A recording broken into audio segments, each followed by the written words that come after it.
So students, types of hybridisation को आगे बढ़ाते हैं और हमारा नेक्स्ट हाइब्रिडाइजेशन जो हम पढ़ेंगे that will be sp2 hybridisation.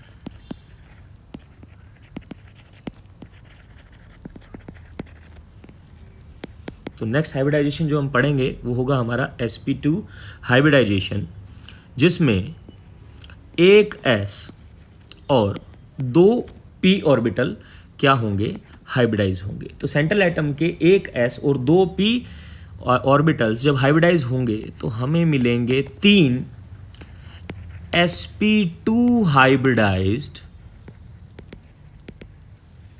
Orbitals, जिनकी शेप, एनर्जी क्या होगी जी, सेम होगी। देखिए बच्चों, तीन sp2 हाइब्रिड ऑर्बिटल्स, अगर पोस्टुलेट याद आ रहा है तो पोस्टुलेट कहता है कि जितने भी ऑर्बिटल्स होंगे वो सेंट्रल मेटल के अराउंड इस तरीके से ओरिएंटेशन लेंगे कि उनके बीच में मिनिमम रिपल्शन और मैक्सिमम स्टेबिलिटी हो। तो बेटा 360 के ओरिएंटेशन में अगर तीन ऑर्बिटल्स को रखना है तो हम इसकी ज्योमेट्री की बात करें तो क्या ज्योमेट्री अटेन कर सकता है बच्चों? अगर 360 में रखना है तो ये रख लेगा कैसा बेटा, 120 डिग्री का एंगल रखते हुए अटेन करेगा क्या बेटा, 120 डिग्री का एंगल रखते हुए अटेन करेगा ट्राइगोनल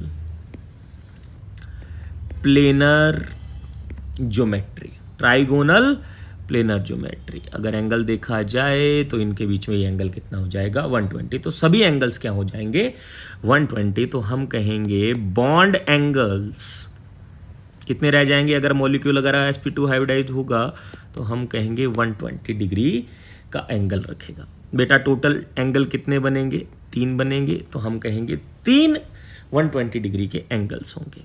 तो अगर बात की जाए कि प्लेन क्या रहेगा, तो प्लेन की बात करते हैं px, और py ऑर्बिटल अगर यूज हो रहा है इस हाइब्रिडाइजेशन में तो xy प्लेन में रहेगा। बेटा मॉलिक्यूल का प्लेन क्या हो जाएगा, xy प्लेन। अगर py और pz प्लेन ले रहे हैं तो प्लेन क्या हो जाएगा, yz प्लेन। और अगर pz और px ऑर्बिटल यूज किया जा रहा है तो हो जाएगा zx या xz प्लेन हो जाएगा। तो xz लिख देते हैं, तो xz प्लेन में रहेगा। एग्जाम्पल से और समझ लेते हैं बच्चों। एग्जाम्पल देखिए, एग्जाम्पल कौन है बेटा, BCl3 लेंगे यहाँ पर एग्जाम्पल पे।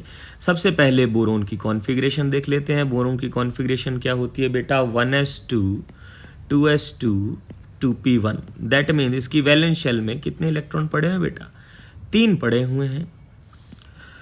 लेकिन कोवैलेंसी कितनी दिख रही है बेटा, यहाँ पर 1। तो यहाँ पर इसका 2s2 में 1 और 2p में 1 है। तो यहाँ से क्या करेगा, अपनी फर्स्ट एक्साइटेड स्टेट में क्या करेगा, हाइब्रिडाइज होगा। तो दैट मीन्स ये क्या करेगा, एक इलेक्ट्रॉन को एक्साइट करवा देगा। कहाँ एक्साइट करवा देगा बेटा, 2p के अंदर एक्साइट करवाएगा।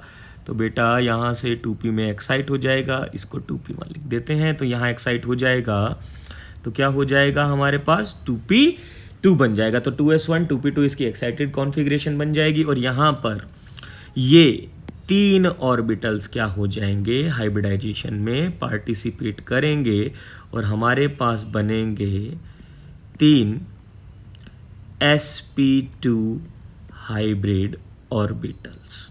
कितने बनेंगे बेटा, तीन बनेंगे sp2 हाइब्रिड ऑर्बिटल्स, और ये एक p प्योर ऑर्बिटल बचा हुआ रह जाएगा। ओके बच्चों, तो ये तीनों कैसे होंगे, sp2 हाइब्रिड होंगे। तो लिख ही देते हैं बेटा sp2, ये भी sp2 और ये भी sp2 रहेगा। ठीक है बच्चों।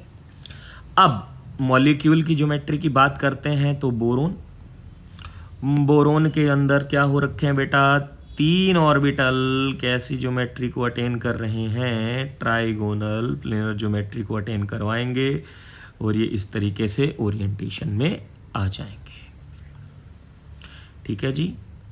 देखिए और साथ में बॉन्ड बनाएगा कौन बेटा, यहाँ पर कौन लगे हुए हैं, इस पर Cl लगे हुए हैं। Cl क्या होता है बेटा, 3s2 3p5, दैट मीन्स इसके पास वैलेंस इलेक्ट्रॉन में कितने, वैलेंस शेल में कितने इलेक्ट्रॉन बचे हुए हैं बेटा, 7, लेकिन इसके p सब शेल के एक p ऑर्बिटल में एक क्या है, अनपेयर्ड इलेक्ट्रॉन है। तो ये इसके 3p में से क्या होगा, एक ऑर्बिटल यहाँ पर ओवरलैपिंग। तो 3 Cl अपने एक p ऑर्बिटल को लेके आएंगे और क्या करेंगे, ओवरलैपिंग कराने के लिए लेके आएंगे। ठीक है बच्चों, तो यहाँ पर क्या है, बोरोन के पास 3 ऑर्बिटल एक इलेक्ट्रॉन, तो क्या होगा, एक p आएगा इस लोब से ओवरलैपिंग करने के लिए, एक 3p आएगा इस लोब से ओवरलैपिंग करने के लिए, और एक 3p आएगा इस लोब से ओवरलैपिंग करने के लिए। और क्या हो जाएगा, यहाँ पर इनके बीच में बॉन्ड बन जाएगा, और क्या बनेगा बेटा, एक्सियल बॉन्ड बनेंगे, और हमारे पास मॉलिक्यूल की ज्योमेट्री भी क्या हो जाएगी, ट्राइगोनल प्लेनर 120 डिग्री एंगल के साथ।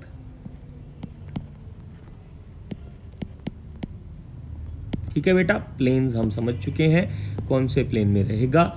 और अगर इसको हम सिंपली दिखाएं तो क्या होगा, इस तरीके से हमारा मॉलिक्यूल बन जाएगा with angle 120 degree trigonal planar geometry. तो बेटा ये था हमारा sp2 हाइब्रिडाइजेशन, जिसके अंदर ओवरलैपिंग की बात की जाए तो sp2 3p ओवरलैपिंग, ये भी कैसी होगी, sp2 3p ओवरलैपिंग, और ये भी कैसी होगी, sp2 3p ओवरलैपिंग। ओके बच्चों, थैंक यू।